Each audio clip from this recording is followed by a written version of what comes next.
white in the moonshine, and, against this whiteness, like a jewel on a dead face, a yellow lamplight glimmered in a single window.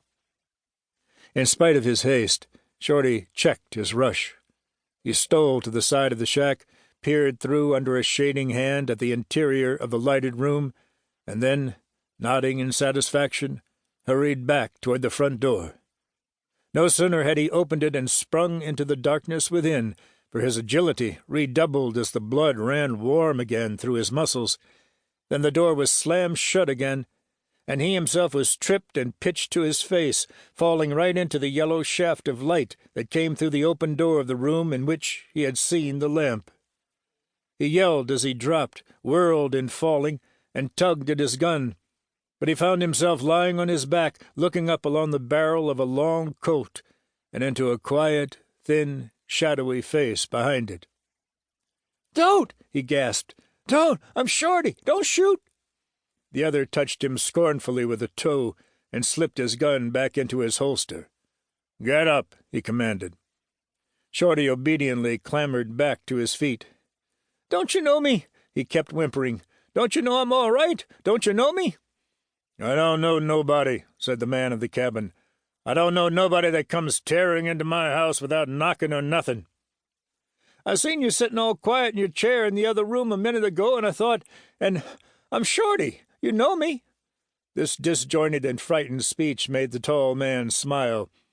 "I don't know you," he said in a grave tone, which had in it a certain hardness of contempt.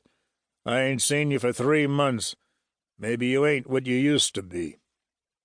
"Wait till you hear what I got to tell you," exclaimed Shorty.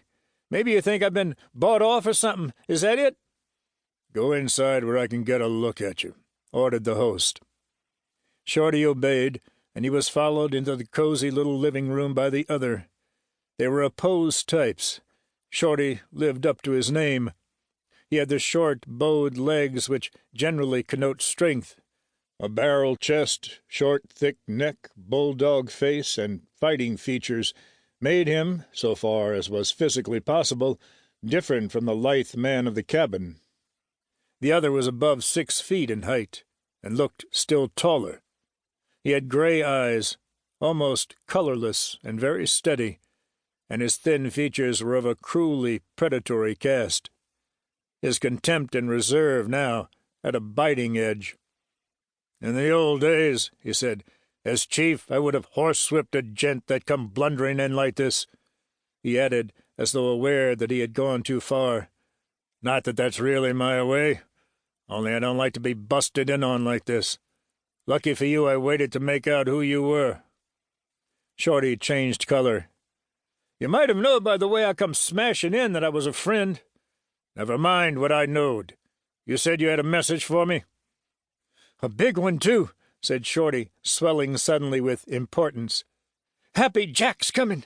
Happy Jack himself." "Never heard of him. Who's he?" "Who's he?" gasped Shorty. "You don't know Happy? Why, he blundered hopelessly, as a man will when confronted with the necessity of defining some great abstraction. Suppose one were to be asked to define lightning. "You remember young Jackson?" began Shorty, feeling his way toward an explanation. "The gent you had us bunco out of the claim? The gent that Murphy drilled?" "Well?" "Happy Jack's his friend. He found out that you were behind the killing, and he started on your trail." "And you come 150, 200 miles to tell me that? To tell me that some gent I never heard of is out for me? Say, Shorty, are you plumb crazy? Do you know me?" This biting contempt stung Shorty. The blood gathered dark in his tanned face. "Listen, Chief," he said, "you know these parts, but you don't know things in the South. Was Murphy a good man with a gun?" "Was he a good man?" answered the other, frowning.